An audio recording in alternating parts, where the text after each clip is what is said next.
No, I'm not in favor of abortion ban, but it doesn't matter because this issue has now been taken over by the states. Would you veto a national abortion ban if it came Well, to I your won't desk? have to because, again, two things. Number one, she said she'll go back to Congress. She'll never get the vote. It's impossible for her to get the vote, especially now with the 50-50 and essentially 50-50 in both Senate and the House. She's not going to get the vote. She can't get the vote. She won't even come close to it. So it's just talk. You know what it reminds me of? When they said they're going to get student loans terminated, and it ended up being a total catastrophe. The student loans, and then her, I think probably her boss, if you call him a boss, he spends all his time on the beach. But look, her boss went out and said, we'll do it again. We'll do it a different way. And he went out, got rejected again by the Supreme Court. So all these students got taunted with this whole thing about this whole idea, and how unfair that would have been. Part of the reason they lost to the millions and millions of people that had to pay off their student loans. They didn't get it for free, but they were saying it's the same way that they talked about that they talk about abortion. But if I could just get a yes or no, because your running mate, J.D. Vance, has said that you would veto it if it did come to your desk. Well, I didn't discuss it with J.D. In all fairness, J.D. And I don't mind if he has a certain view, but I think he was speaking for me, but I really didn't. Look, we don't have to discuss it because she'd never be able to get it, just like she couldn't get student loans. They couldn't get student loans. They didn't even come close to getting student loans. They taunted young people and a lot of other people that had loans. They can never get this approved. So it doesn't matter what she says about going to Congress. Well, wonderful. Let's go to Congress, do it. But the fact is that for years, they wanted to get it out of Congress and out of the federal government. And we did something that everybody said couldn't be done. And now you have a vote of the people on abortion. Vice President Harris, I want to give you your time to respond, but I do want to ask, would you support any restrictions on a woman's right to an abortion? I absolutely support reinstating the protections of Roe v. Wade. And as you rightly mentioned, nowhere in America is a woman carrying a pregnancy to term and asking for an abortion. That is not happening. It's insulting to the women of America. And understand what has been happening under Donald Trump's abortion bans. Couples who pray and dream of having a family are being denied IVF treatments. What is happening in our country? Working people, working women who are working 1 or 2 jobs, who can barely afford childcare as it is, have to travel to another state to get on a plane sitting next to strangers to go and get the health care she needs. Barely can afford to do it, and what you are putting her through is unconscionable. And the people of America have not, the majority of Americans believe in a woman's right to make decisions about her own body. And that is why in every state where this issue has been on the ballot, in red and blue states both, the people of America have voted for freedom. Vice President Harris, Excuse me, I have to respond. Another lie. It's another lie. I have been a leader on IVF, which is fertilization. The IVF, I have been a leader. In fact, when they got a very negative decision on IVF from the Alabama courts, I saw the people of Alabama and the legislature 2 days later voted it in. I've been a leader on it. They know that, and everybody else knows it. I have been a leader on fertilization, IVF. And the other thing, you should ask, will she allow abortion in the 8th month, 9th month, 7th month? Come on. Okay, would you do that? You should. Why don't you ask her that question? Why don't you answer the question? Would you because veto? Under Roe v. Answer Wade, the question, would you veto? you could do abortions in the 7th month, the 8th month, the 9th That's month, not true. and probably after birth. Just look at the governor, former governor of Virginia. The governor of Virginia said we put the baby aside and then we determine what we want to do with the baby. President Trump, thank you. We're going to turn now to immigration and border security. We know it's an issue that's important to Republicans, Democrats, voters across the board in this country. Vice President Harris, you were tasked by President Biden with getting to the root causes of migration from Central America. We know that illegal border crossings reached a record high in the Biden administration. This past June, President Biden imposed tough new asylum restrictions. We know the numbers since then have dropped significantly. But my question to you tonight is, why did the administration wait until 6 months before the election to act? And would you have done anything differently for President Biden on this? So I'm the only person on this stage who has prosecuted transnational criminal organizations for the trafficking of guns, drugs, and human beings. And let me say that the United States Congress, including some of the most conservative members of the United States Senate, came up with a border security bill, which I supported. And that bill would have put 1,500 more border agents on the border to help those folks who are working there right now overtime, trying to do their job. It would have allowed us to stem the flow of fentanyl coming into the United States. I know there are so many families watching tonight who have been personally affected by the surge of fentanyl in our country. That bill would have put more resources to allow us to prosecute transnational criminal organizations for trafficking in guns, drugs, and human beings. But you know what happened to that bill? Donald Trump got on the phone, called up some folks in Congress, and said, kill the bill. And you know why? Because he'd prefer to run on a problem instead of fixing a problem. And understand, this comes at a time where the people of our country actually need a leader who engages in solutions, who actually addresses the problems at hand. But what we have in the former president is someone who would prefer to run on a problem instead of fixing a problem. And I'll tell you something, he's going to talk about immigration a lot tonight, even when it's not the subject that is being raised. And I'm going to actually do something really unusual, and I'm going to invite you to attend one of Donald Trump's rallies, because it's a really interesting thing to watch. You will see during the course of his rallies, he talks about fictional characters like Hannibal Lecter. He will talk about windmills cause cancer. And what you will also notice is that people start leaving his rallies early out of exhaustion and boredom. Anything at all like And I will tell you, the one thing you will not hear him talk about is you. You will not hear him talk about your needs, your dreams, and your desires. And I'll tell you, I believe you deserve a president who These are actually drinking puts water. you first. And I pledge to you that I will. Vice President dry Harris, mouth. thank you. President Trump, on that point, I want to get your response. Well, I would like to respond. Let me just ask, though, why did you try to kill that bill, and successfully so? That would have put thousands of additional agents and officers on the border. First, let me respond to the Please. rallies. She said people start leaving. People don't go to her rallies. There's no reason to go. And the people that do go, she's bussing them in and paying them to be there, and then showing them in a different light.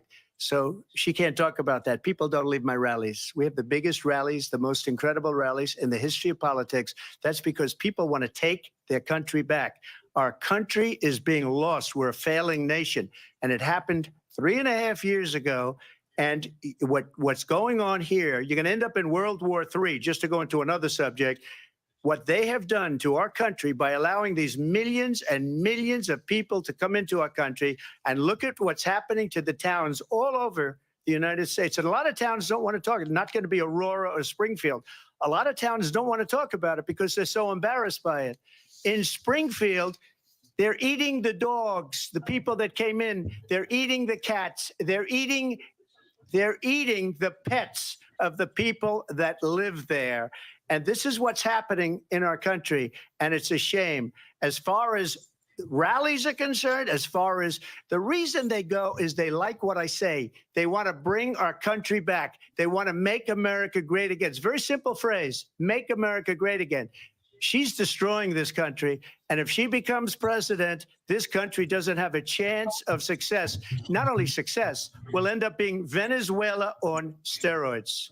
I just want to clarify here. You bring up Springfield, Ohio. Venezuela And on ABC News steroids. did reach out to the city manager there. He told us there have been no credible reports of specific claims of pets being harmed, injured, or abused by individuals within the immigrant community. Well, All I've seen this- people on television. Let me just say here, this is The people on television say clear- my dog was taken and used for food. So maybe he said that, and maybe that's a good Yeah. thing to say for a city manager. I'm not taking this from But the television. people I'm on taking it from television the city saying their manager. dog was eaten by the people that went there.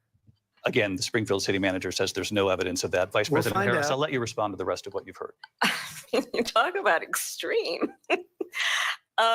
This is, I think, one of the reasons why in this election, I actually have the endorsement of 200 Republicans who have formerly worked with President Bush, Mitt Romney, and John McCain, including the endorsement of former Vice President Dick Cheney and Congress member Liz Cheney. And if you want to really know the inside track on who the former president is, if he didn't make it clear already, just ask people who have worked with him. His former chief of staff, a 4-star general, has said he has contempt for the Constitution of the United States. His former national security advisor has said he is dangerous and unfit. His former Secretary of Defense has said the nation, the republic, would never survive another Trump term. And when we listen to this kind of rhetoric, when the issues that affect the American people are not being addressed, I think the choice is clear in this election. President Trump, I'll give you a quick minute to respond Yeah. here. Thank you. Because when I hear that, see, I'm a different kind of a person. I fired most of those people. Not so graciously. They did bad things or a bad job. I fired them. They never fired one person. They didn't fire anybody having to do with Afghanistan and the Taliban and the 13 people who's were just killed, viciously and violently killed. And I got to know the parents and the family. They didn't fire. They should have fired all those generals, all those top people, because that was one of the most incompetently handled situations anybody has ever seen. So when somebody does a bad job, I fire him. And you take a guy like Esper, he was no good, I fired him. So he writes a book. Another one writes a book, because with me, they can write books. With nobody else can they? But they have done such a poor job, and they never fire anybody. Look at the economy. Look at the inflation. They didn't fire any of their economists. They have the same people. That's a good way not to have books written about you. But just to finish, I got more votes than any Republican in history by far. In fact, I got more votes than any president, sitting president in history by far. Let me continue on immigration. It was what you wanted to talk about earlier. So let's get back to your deportation proposal that the vice president has reacted to as well. President Trump, you call this the largest domestic deportation operation in the history of our country. You say you would use the National Guard. You say if things get out of control, you'd have no problem using the U.S. military. Police, yes. You also said you would use local police. How would you deport 11 million undocumented immigrants? I know you believe that number is much higher. Take us through this. What does this look like? Will authorities be going door to door in this country? Yeah. Oh, doing It is good, bro. much Doing higher good. because of them. They allowed criminals, many, many millions of criminals. They allowed terrorists. They allowed common street criminals. They allowed people to come in, drug dealers, to come into our country. And they're now in the United States and told by their countries like Venezuela, don't ever come back or we're going to kill you. Do you know that crime in Venezuela and crime in countries all over the world is way down? You know why? Because they've taken their criminals off the street and they've given them to her to put into our country. And this will be one of the greatest mistakes in history for them to allow. And I think they probably did it because they think they're going to get votes, but it's not worth it because they're destroying the fabric of our country by what they've done. There's never been anything done like this at all. They've destroyed the fabric of our country. Millions of people let in, and all over the world, crime is down all over the world except here. Crime here is up and through the roof. Despite their fraudulent statements that they made, crime in this country is through the roof. And we have a new form of crime. It's called migrant crime. And it's happening at levels that nobody thought possible. President Trump, as you know, the FBI says overall violent crime is actually coming down in this country. But Vice Excuse me, President the Harris, FBI they were defrauding statements. They didn't include the worst cities. They didn't include the cities with the worst crime. It was a fraud, just like their number of 818,000 jobs that they said they created turned out to be a fraud. President Trump, thank you. I'll let you respond, Vice President Harris. Well, I think this is so rich coming from someone who has been prosecuted for national security crimes, economic crimes, election interference, has been found liable for sexual assault, and his next big court appearance is in November at his own criminal sentencing. And let's be clear where each person stands on the issue of what is important about respect for the rule of law and respect for law enforcement. The former vice president called for defunding federal law enforcement, 45,000 agents, get this, on the day after he was arraigned on 34 felony counts. So let's talk about what is important in this race. It is important that we move forward, that we turn the page on this same old tired rhetoric and address the needs of the American people, address what we need to do about the housing shortage, which I have a plan for, address what we must do to support our small businesses, address bringing down the price of groceries. But frankly, the American people are exhausted with this same old tired playbook. Vice President Harris, thank you. Excuse me. Every one of those cases was started by them against their political opponent. And I'm winning most of them, and I will win the rest on appeal. And you saw that with the decision that came down just recently from the Supreme Court. I'm winning most of them. But those are cases, it's called weaponization. Never happened in this country. They weaponized the Justice Department. Every one of those cases was involved with the DOJ, from Atlanta and Fani Willis to the Attorney General of New York and the DA in New York. Every one of those cases. And then they say, oh, he's a criminal. They're the ones that made them go after me. By the way, Joe Biden was found essentially guilty on the documents case. And what happened in my documents case? They said, oh, that's the toughest of them all. A complete and total victory. 2 months ago, it was thrown out. It's weaponization, and they used it, and it's never happened in this country. They used it to try and win an election. They're fake cases. President Trump, thank you. A really quick response here, Vice President Harris, on this notion of weaponization of the Justice Department. Well, let's talk about extreme and understand the context in which this election in 2024 is taking place. The United States Supreme Court recently ruled that the former president would essentially be immune from any misconduct if he were to enter the White House again. Understand, this is someone who has openly said he would terminate, I'm quoting, terminate the Constitution of the United States, that he would weaponize the Department of Justice against his political enemies. Someone who has openly expressed disdain for members of our military. Understand what it would mean if Donald Trump were back in the White House with no guardrails, because certainly we know now the court won't stop him. We know J.D. Vance is not going to stop him. It's up to the American people.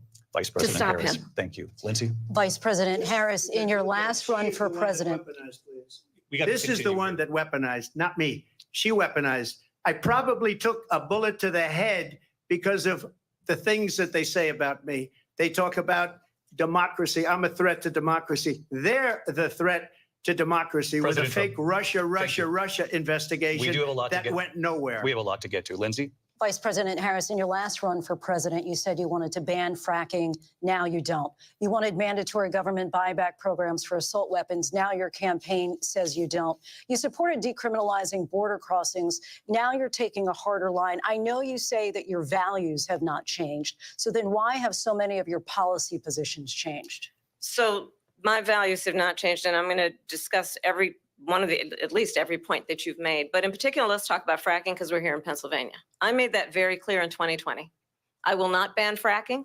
I have not banned fracking as Vice President of the United States. And in fact, I was the tie-breaking vote on the Inflation Reduction Act, which opened new leases for fracking.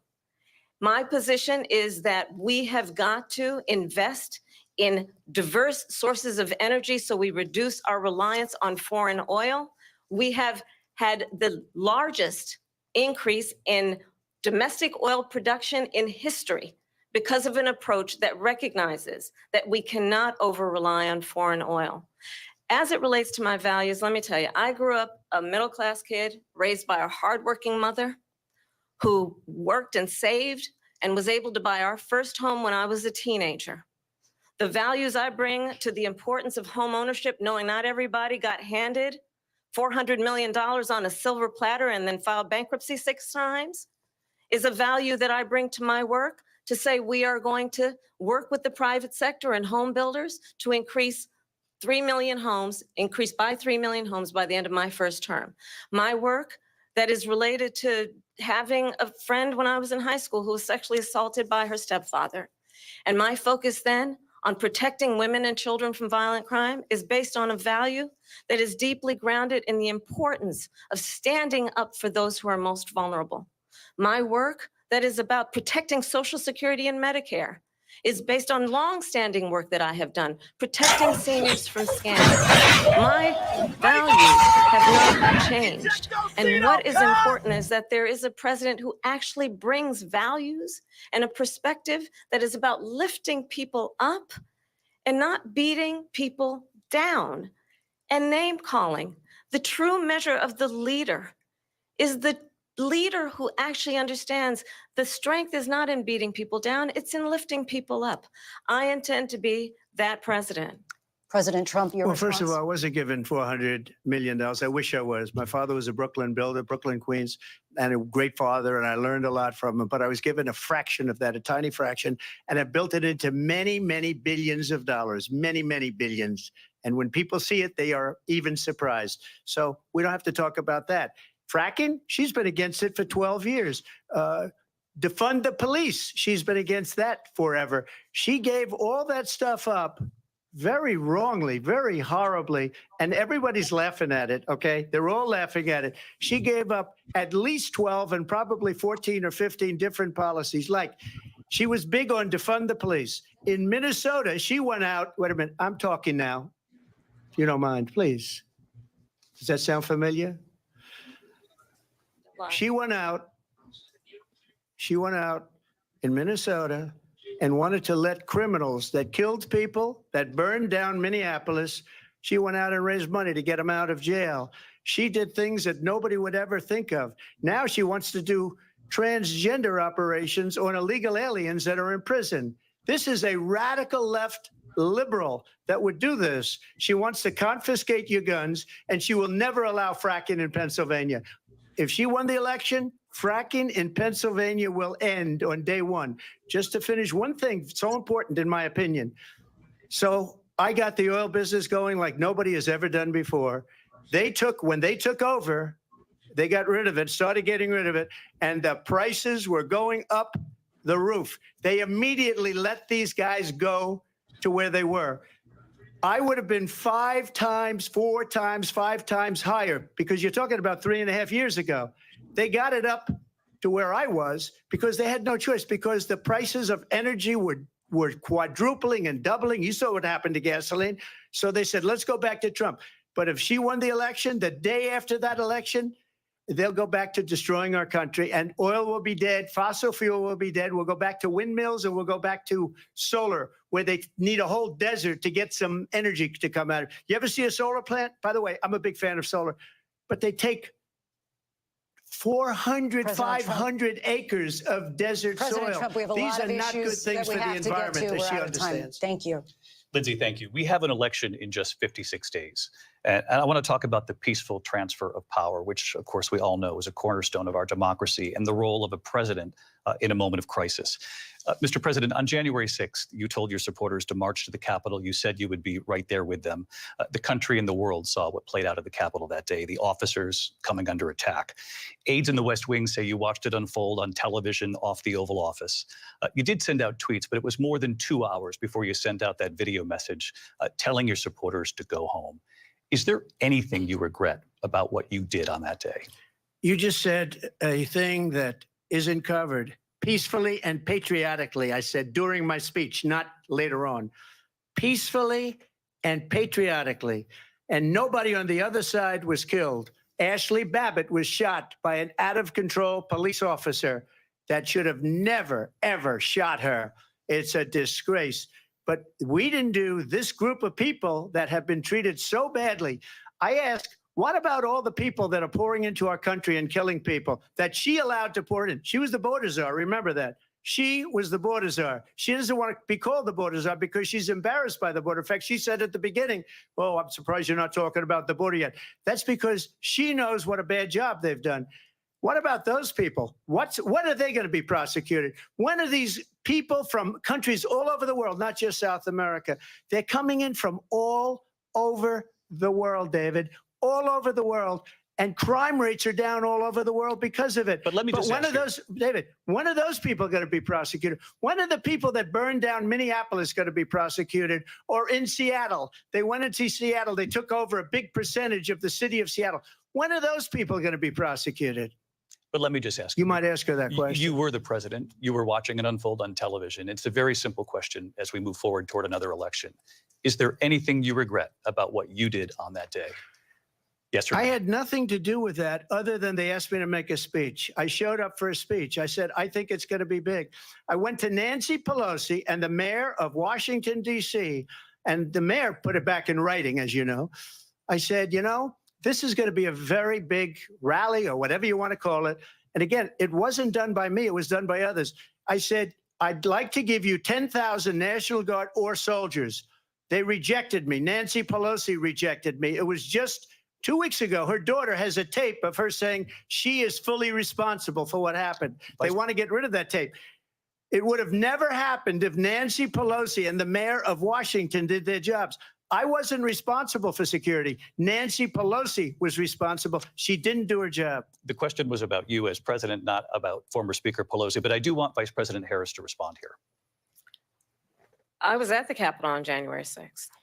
I was the vice president-elect. I was also an acting senator. I was there. And on that day, the president of the United States incited a violent mob to attack our nation's capital, to desecrate our nation's capital. On that day, 140 law enforcement officers were injured, and some died. And understand, the former president has been indicted and impeached for exactly that reason. But this is not an isolated situation. Let's remember Charlottesville, where there was a mob of people carrying tiki torches, spewing anti-Semitic hate. And what did the president then at the time say? There were fine people on each side. Let's remember that when it came to the Proud Boys, a militia, the president said, the former president said, stand back and stand by. So for everyone watching who remembers what January 6th was, I say, we don't have to go back. Let's not go back. We're not going back. It's time to turn the page.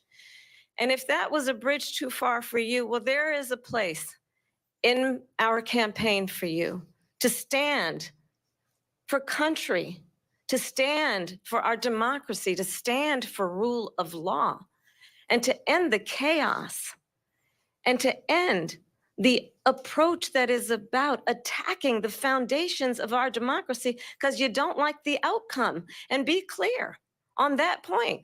Donald Trump, the candidate, has said in this election there will be a bloodbath if this and the outcome of this election is not to his liking. Let's turn the page on this. Let's not go back. Let's chart a course for the future and not go backwards to the past. Let me just follow up here. It was a different term, and it was a term that related to energy because they have destroyed our energy business. That was where bloodbath was. Also, on Charlottesville, that story has been, as you would say, debunked.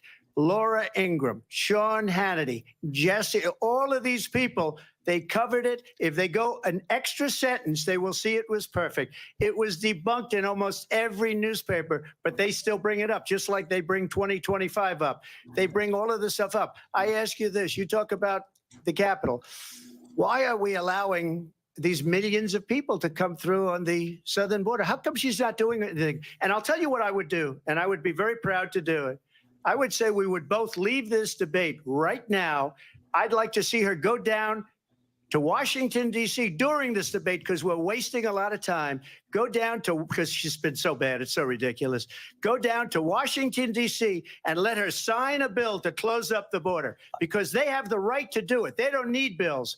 They have the right to do it. The president of the United States, you'll get him out of bed. You'll wake him up at 4 o'clock in the afternoon. You'll say, come on down to the office. Let's sign a bill. If he signs a bill that the border is closed, all he has to do is say it to the Border Patrol, who are phenomenal. If they do that, the border is closed. Mr. Those President, people are killing many people, I wanna- unlike J6. we talked immigration here tonight. I do want to focus on this next issue to both of you because it really brings us this into focus, truth in these times that we're living in. Mr. President, for 3.5 years after you lost the 2020 election, you repeatedly falsely claimed that you won, many times saying you won in a landslide. In the past couple of weeks leading up to this debate, you have said, quote, you lost by a whisker, that you, quote, didn't quite make it, that you came up a little bit short. I said that? Are you now acknowledging that you lost in 2020? No, I don't acknowledge that at all. But I you said did that say that. sarcastically. But You know those- that. It was said, oh, we lost by a whisker. That was said sarcastically. Look, there's so much proof. All you have to do is look at it. And they should have sent it back to the legislatures for approval. I got almost 75 million votes, the most votes any sitting president has ever gotten. I was told if I got 63, which was what I got in 2016, you can't be beaten.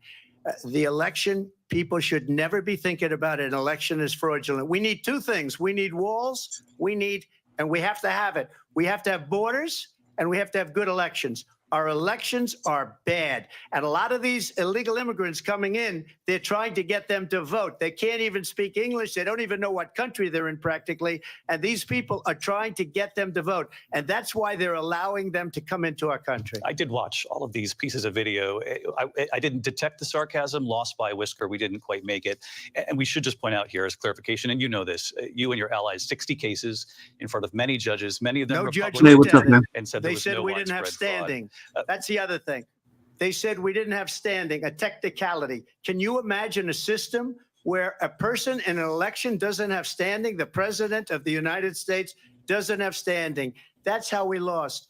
If you look at the facts, and I'd love to have you'll do a special on it. I'll show you Georgia, and I'll show you Wisconsin, and I'll show you Pennsylvania, and I'll show you. We have so many facts and statistics, but you know what? That doesn't matter because we have to solve the problem that we have right now. That's old news. And the problem that we have right now is we have a nation in decline, and they have put it into decline. We have a nation that is dying, David. Mr. President, thank you. Vice President Harris, you heard the president there tonight. He said he didn't say that he lost by a whisker. So he still believes he did not lose the election that was won by President Biden and yourself. But I do want to ask you about something that's come up in the last couple of days. This was a post from President Trump about this upcoming election just weeks away. He said, when I win, those people who cheated, and then he lists donors, voters, election officials, he says will be prosecuted to the fullest extent of the law, which will include long-term prison sentences. One of your campaign's top lawyers responded saying, we won't let Donald Trump intimidate us. We won't let him suppress the vote. Is that what you believe he's trying to do here? Donald Trump was fired by 81 million people. So let's be clear about that. And clearly he is having a very difficult time processing that. But we cannot afford to have a president of the United States who attempts, as he did in the past, to upend the will of the voters in a free and fair election.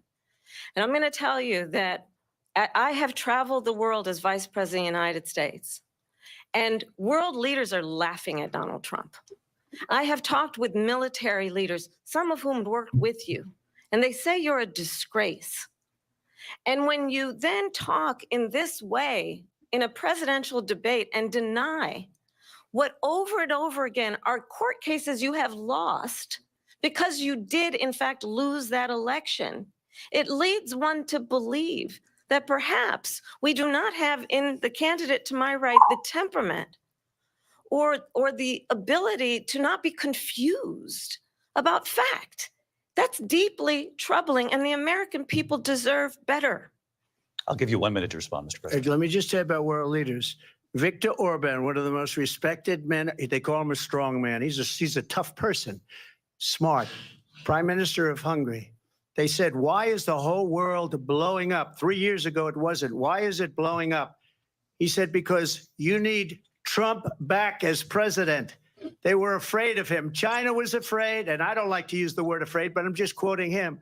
China was afraid of him. North Korea was afraid of him. Look at what's going on with North Korea, by the way. He said Russia was afraid of him. I ended the Nord Stream 2 pipeline, and Biden put it back on day one, but he ended the XL pipeline. The XL pipeline in our country. He ended that. But he let the Russians build a pipeline going all over Europe and heading into Germany, the biggest pipeline in the world. Look, Viktor Orban said it. He said the most respected, most feared person is Donald Trump. We had no problems when Trump was president. But when this weak, pathetic man that you saw at a debate just a few months ago, that if he weren't in that debate, he'd be running instead of her. She got no votes. He got 14 million votes. What you did, you talk about a threat to democracy. He got 14 million votes and they threw him out of office.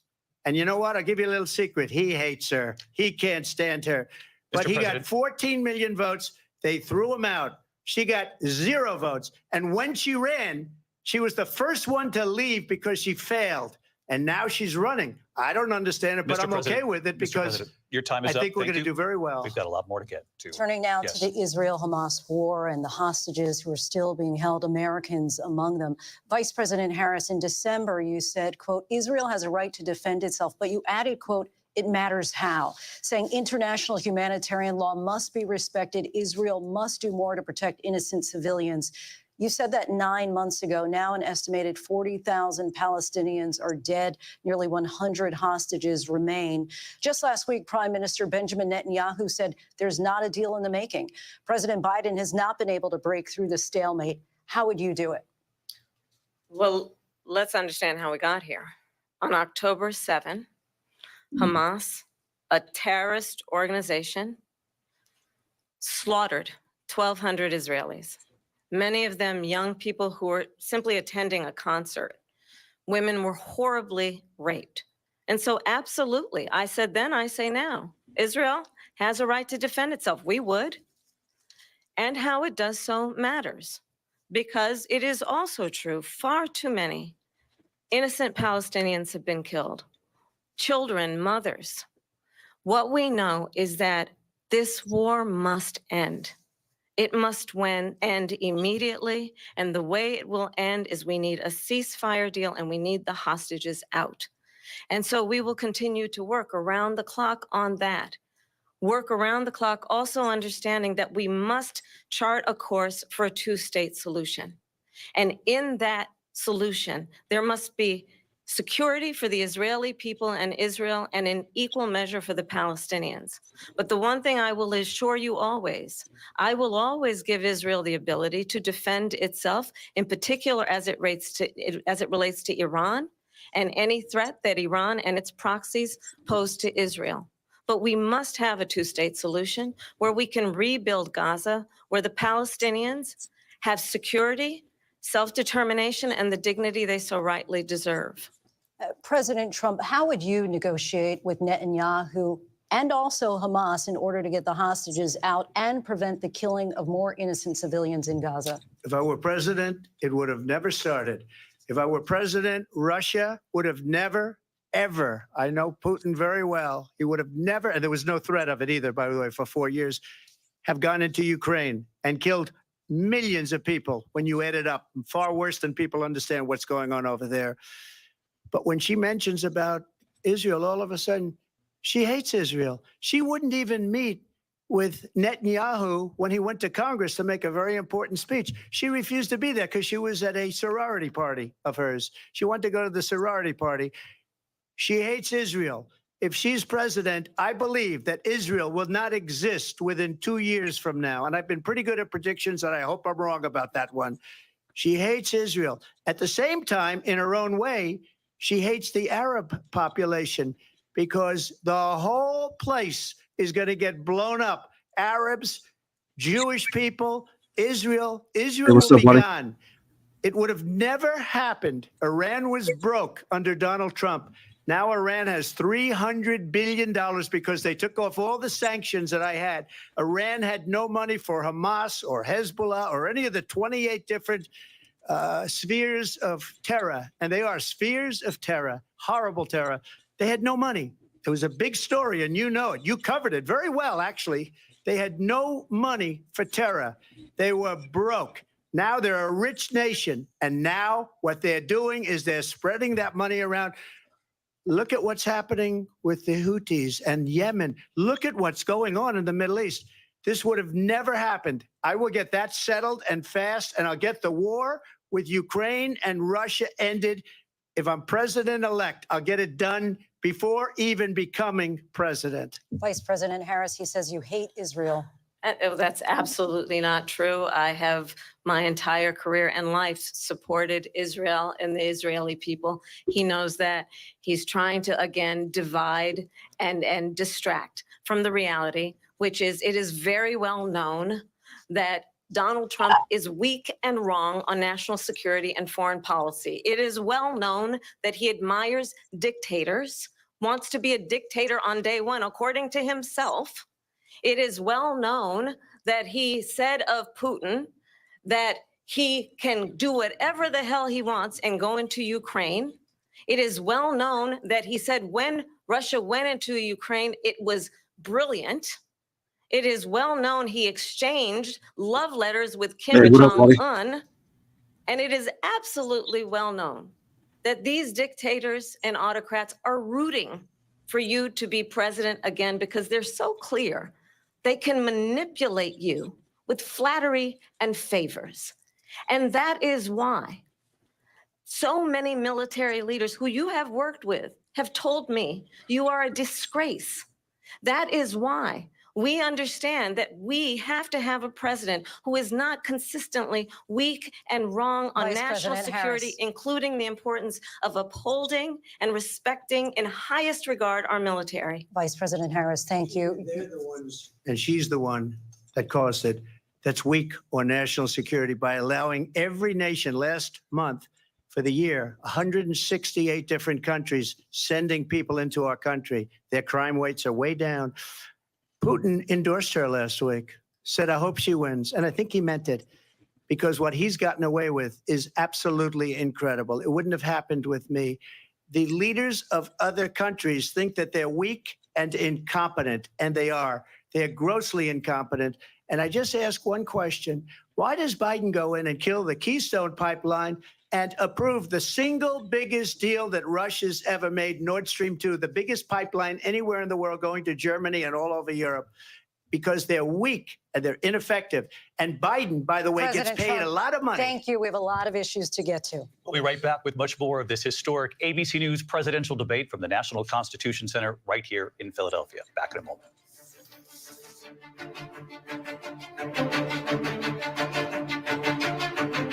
The ABC News presidential debate will continue Man. after this. I didn't know they would play commercials on a YouTube. I guess they do.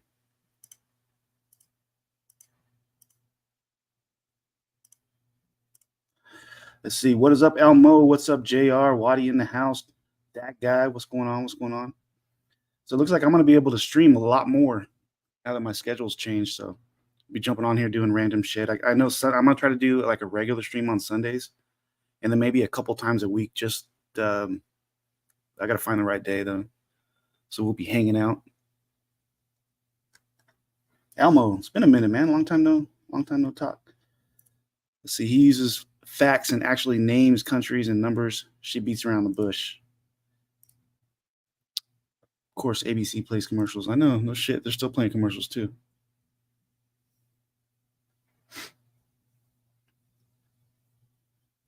She did kind of jump around that one, Waddy. It's about the money. Her hopefully she gets a drink of water during this during this break. It was starting to annoy me, like the sound of her dry mouth. I didn't like that. It was hard to listen.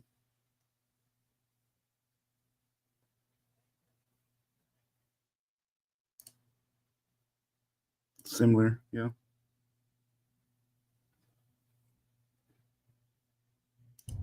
He's 54. Yeah.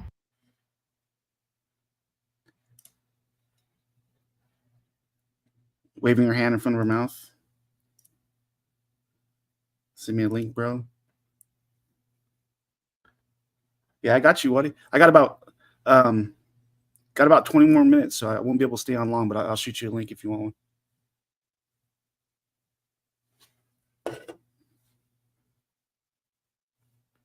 Damn, a lot of commercials.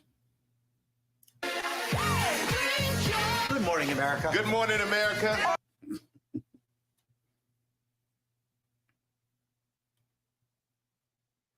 And I don't know if you guys noticed the StreamYard, you gotta you can change the camera now. You can do circles and stuff like that. That's cool.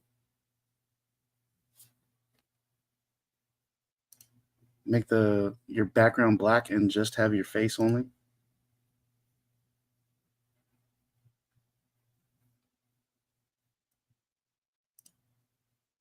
Did it? Did her earpiece malfunction? I didn't catch that.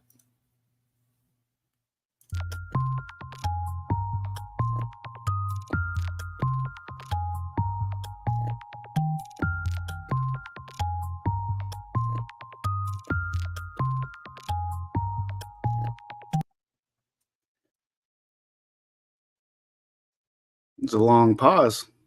Probably have to tell them, hey, you guys need to settle down.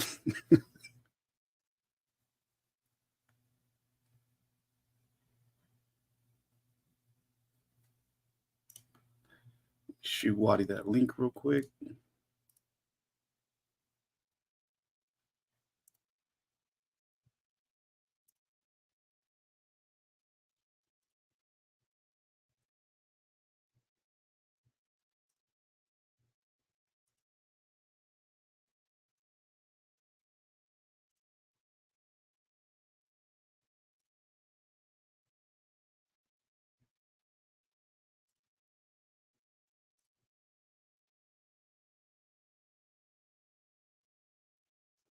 JR. All right, Waddy. The link is sent. Let's see where we're at. What does it take to be? Damn.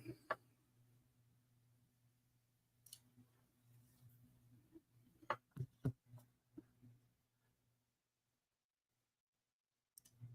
don't think I can. Can I change my background live on stream?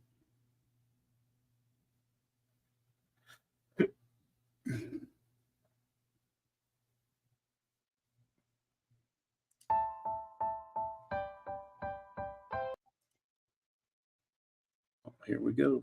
Philadelphia, Pennsylvania. Here again, David Muir and Lindsay Davis. Welcome back to this historic ABC News presidential debate tonight. We're going to continue here, and I want to turn to the war in Ukraine. We're now 2.5 years into this conflict. Mr. President, it has been the position of the Biden administration that we must defend Ukraine from Russia, from Vladimir Putin, to defend their sovereignty, their democracy, that it's in America's best interest to do so, arguing that if Putin wins, he may be emboldened to move even further into other countries. You have said you would solve this war in 24 hours. You said so just before the break tonight.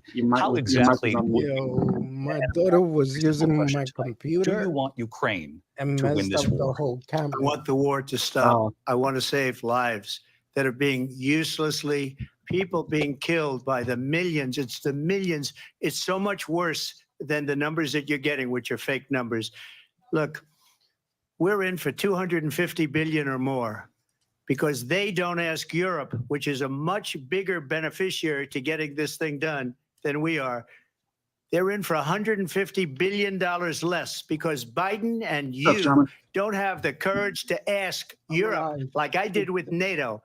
They paid billions and billions, hundreds of billions of dollars when I said, either you pay up or we're not going to protect you anymore. So that's maybe one of the reasons they don't like me as much as they like weak people. But you take a look at what's happening. We're in for 250 to 275 billion. They're into 100 to 150. They should be forced to equalize. With that being said, I want to get the war settled. I know Zelensky very well, and I know Putin very well. I have a good relationship, and they respect your president, okay? They respect me. They don't respect Biden. How would you respect him? Why? For what reason? He hasn't even made a phone call in 2 years to Putin, hasn't spoken to anybody. They don't even try and get it. That is a war that's dying to be settled. I will get it settled before I even become president. If I win, Give me when I'm a second. president-elect, and what I'll do is I'll speak to one, I'll speak to the other, I'll get them together. That war would have never happened. And in fact, when I saw Putin after I left, unfortunately left because our country has gone to hell. But after I left, when I saw him building up soldiers, he did it after I left. I said, oh, he must be negotiating. It must be a good, strong point of negotiation.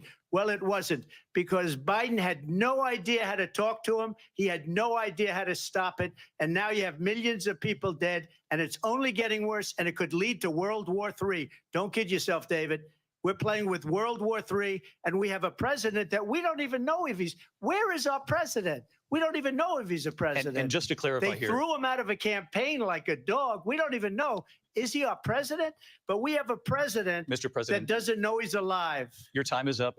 Ah, Just to shit. clarify in the question, do you believe it's in the U.S. best interest for Ukraine to win this war? Yes or no? I think it's the U.S. best interest to get this war finished and just get it done. All right. Negotiate a deal, because we have to stop all of these human lives from being destroyed. I want to take this to Vice President Harris. I want to get your thoughts on support for Ukraine in this moment, but also as Commander in Chief, if elected, how would you deal with Vladimir Putin? And would it be any different from what we're seeing from President Biden? Well, first of all, it's important to remind the former president, you're not running against Joe Biden, you're running against me. I believe the reason that Donald Trump says that this war would be over within 24 hours is because he would just give it up. And that's not who we are as Americans. Let's understand what happened here. I actually met with Zelensky a few days before Russia invaded, tried through force to change territorial boundaries, to defy one of the most important international rules and norms, which is the importance of sovereignty and territorial integrity. And I met with President Zelensky. I shared with him American intelligence about how he could defend himself. Days later, I went to NATO's eastern flank, to Poland and Romania. And through the work that I and others did, we brought 50 countries together to support Ukraine in its righteous defense. And because of our support, because of the air defense, the ammunition, the artillery, the javelins, the Abrams tanks that we have provided, Ukraine stands as an independent and free country. If Donald Trump were president, Putin would be sitting in Kyiv right now. And understand what that would mean, because Putin's agenda is not just about Ukraine. Understand why the European allies and our NATO allies are so thankful that you are no longer president, and that we understand the importance of the greatest military alliance the world has ever known, which is NATO, and what we have done to preserve the ability of Zelensky and the Ukrainians to fight for their independence. Otherwise, Putin would be sitting in Kyiv. So what's up, Waddy? What you got going on today? Of Europe, starting Bro, with Poland, and while literally, I got here like around 9. And every answer that she has given is just a straight up political answer, bro. Like if she's actually in front of a rally trying to convince people to vote for her. Yeah, I feel like she's it's kind of beating around the bush, like not even answering the questions. Yeah. Putin would be sitting in Moscow, and he wouldn't have lost Turn the volume up. 300,000 men and women, but he would have been sitting in Moscow. Quiet, please. He would have been sitting in Moscow, much happier than he is right now.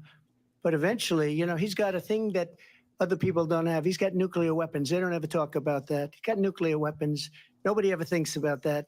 And eventually, maybe he'll use them, and maybe he hasn't been that threatening, but he does have that, something we don't even like to talk about. Nobody likes to talk about it. But just so you understand, they sent her to negotiate peace before this war started. 3 days later, he went in and he started the war, because everything they said was weak and stupid. They said the wrong things. That war should have never started. She was the emissary. They sent her in to negotiate with Zelensky and Putin, and she did. And the war started 3 days later. And that's the kind of talent we have with her. She's worse than Biden. In my opinion, I think he's the worst president in the history of our country. She goes down as the worst vice president in the history of our country. But let me tell you something. She is a horrible negotiator. They sent her in to negotiate as soon as they left. Putin did the invasion. President Trump, thank you. You did bring up something. You said she went to negotiate with Vladimir Putin. Vice President Harris, have you ever met Vladimir Putin? Can you clarify tonight? Yet again, I said it at the beginning of this debate, you're going to hear a bunch of lies coming from this fellow. And that is another one. When I went to meet with President Zelensky, I've now met with him over 5 times. The reality is it has been about standing as America always should, as a leader upholding international rules and norms, as a leader who shows strength, understanding that the alliances we have around the world are dependent on our ability to look out for our friends and not favor our enemies because you adore strongmen instead of caring about democracy. And that is very much what is at stake here. The President of the United States is commander in chief. And the American people have a right to rely on a president who understands the significance of America's role and responsibility in terms of ensuring that there is stability and ensuring we stand up for our principles and not sell them for the benefit of personal flattery. We've talked about Okay. Ukraine and Vladimir Putin. I do want to talk This about is what she's Afghanistan. It came up doing. in the first hour of this debate. What's up? I wanted This is what she's doing, bro. Literally her. If you vote for me, I would make crypto free. You know, no taxes, no more paying the IRS. Basically, that's her game, bro. Political as fuck. And then Right. she said earlier too she was going to give a $6,000 kid credit for taxes. I mean, that's double what it was or some shit like that. One of the most incredible jobs that he's ever seen done. Thank you. I want to turn to Afghanistan. It came up in the first hour of the debate, and we witnessed a poignant moment today on Capitol Hill, honoring the soldiers who died in the chaotic withdrawal from Afghanistan. I do want to ask the Vice President, do you believe you bear any responsibility in the way that withdrawal played out? Well, I will tell you, I agreed with President Biden's decision to pull out of Afghanistan. 4 presidents said they would, and Joe Biden did. And as a result, America's taxpayers are not paying the $300 million a day we were paying for that endless war. And as of today, there is not one member of the United States military who is in active duty in a combat zone in any war zone around the world, the first time this century. But let's understand how we got to where we are. Donald Trump, when he was president, negotiated one of the weakest deals you can imagine. He calls himself a deal maker. Even his national security advisor said it was a weak, terrible deal. And here's how it went down. He bypassed the Afghan government. He negotiated directly with a terrorist organization called the Taliban. The negotiation involved the Taliban getting 5,000 Taliban terrorists released. And get this, and the president at the time invited the Taliban to Camp David, a place of storied significance for us as Americans, a place where we honor the importance of American diplomacy, where we invite and receive respected world leaders. And this former president, as president, invited them to Camp David because he does not again appreciate the role and responsibility of the President of the United States to be commander in chief with a level of respect. And this gets back to the point of That's how what he has she keeps consistently doing. She keeps disparaged and demeaned dodging members of our questions. military, fallen soldiers. Nah, Yeah. my bad, and the bro. work Nah, that we must that's do to what she uphold keeps doing. the She keeps strength dodging and the respect questions of the that's United not States of convenient America. for her. And then she goes on this dramatic scene and is like, yo, it ain't that serious. Yeah. The That's it. Taliban was killing Just like that guy says, she a went lot off of script. them. Like she got lost. Yeah. Yeah. And Yeah. I got involved with the Taliban because the Taliban was doing the killing. That's the fighting force within Afghanistan. They don't bother doing that because, they deal with the wrong people all the time. But I got involved. And Abdul is the head of the Taliban. He is still the head of the Taliban. And I told Abdul, don't do it anymore. You do it anymore, you're going to have problems. And he said, why do you send me a picture of my house? I said, you're going to have to figure that out, Abdul. And for 18 months, we had nobody killed. We did have an agreement negotiated by Mike Pompeo. It was a very good agreement. The reason it was good, we were getting out. We would have been out faster than them, but we wouldn't have lost the soldiers. We wouldn't have left many Americans behind, and we wouldn't have left $85 billion worth of brand new, beautiful military equipment behind. And just to finish, They blew it. The agreement said you have to do this, and they didn't do it.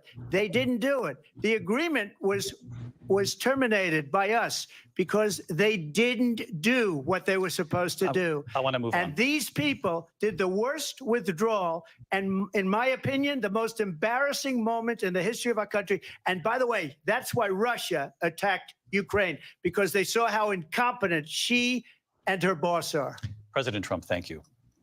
I want to move on now to race and politics in this country. Mr. President, you recently said of Vice President Harris, quote, "I didn't know she was black until a number of years ago when she happened to turn black, and now she wants to be known as black." I want to ask a bigger picture question here tonight. Why do you believe it's appropriate to weigh in on the racial identity of your opponent? I don't, and I don't care. I don't care what she is. I don't care. You make a big deal out of something. I couldn't care less. Whatever she wants to be is okay with me.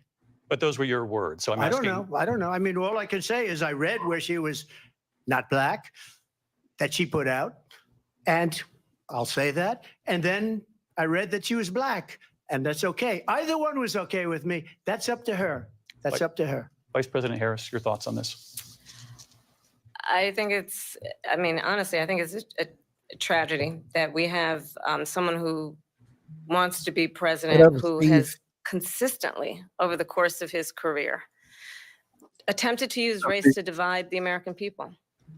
You know, I do believe that the vast majority of us know that we have so much more in common than what separates us, and we don't want this kind of approach that is just constantly trying to divide us, and especially by race. And let's remember how Donald Trump started. He was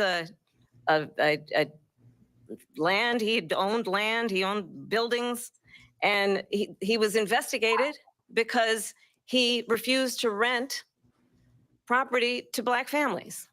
Let's remember, this is the same individual who took out a full-page ad in the New York Times calling for the execution of 5 young Black and Latino boys who were innocent, the Central Park 5.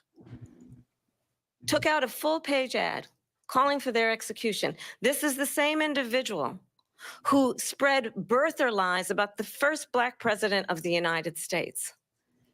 And I think the American people want better than that, want better than this, want someone who understands, as I do, I travel our country. We see in each other a friend. We see in each other a neighbor. We don't want a leader who is constantly trying to have Americans point their fingers at each other. I meet with people all the time who tell me, can we please just have discourse about how we're going to invest in the aspirations and the ambitions and the dreams of the American people? Knowing that regardless of people's color or the language their grandmother speaks, we all have the same dreams and aspirations and want a president who invests in those, not in hate and division. Vice President Harris, thank you. Lindsay? President Trump, this is now your third time. This is the most divisive presidency in the history of our country. There's never been anything like it. They're destroying our country, and they come up with things like what she just said, going back many, many years, when a lot of people, including Mayor Bloomberg, agreed with me on the Central Park 5. They admitted, they said, they pled guilty. And I said, well, if they pled guilty, they badly hurt a person, killed a person ultimately. And if they pled guilty, then they pled, we're not guilty.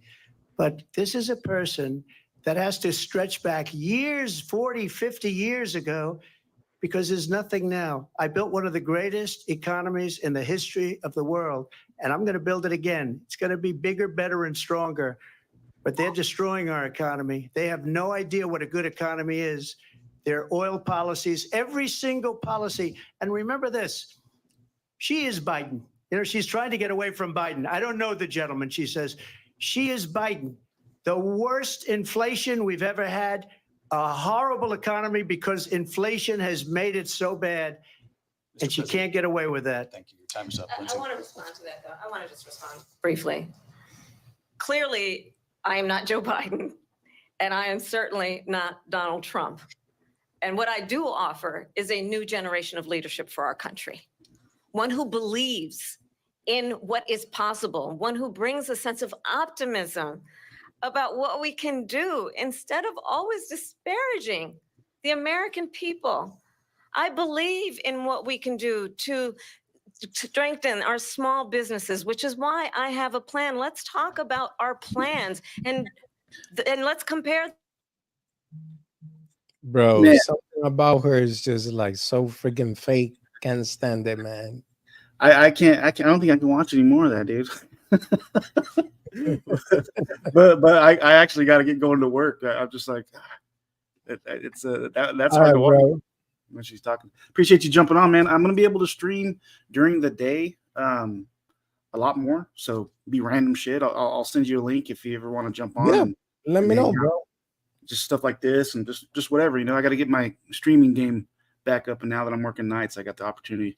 So like right now is the time that I'll be getting ready for work. So I'll have the rest of the day to hang out. Okay. And stuff. So cool. I'll talk to you I later, man. I appreciate gotta, you having me up, bro. I mean, like I said, it wasn't expected. I just got a notification you was live. I said, let me go check it out. And yeah, but appreciate it. yeah, I'll get a set schedule down right now. I'm still trying to figure out what time's good for me and what time I wake up and all that stuff. So Okay. I'll shoot you a link. All right, bro. Have a good Cool. one, man. All right, man. I'll talk to you guys all later. Later. Let's see.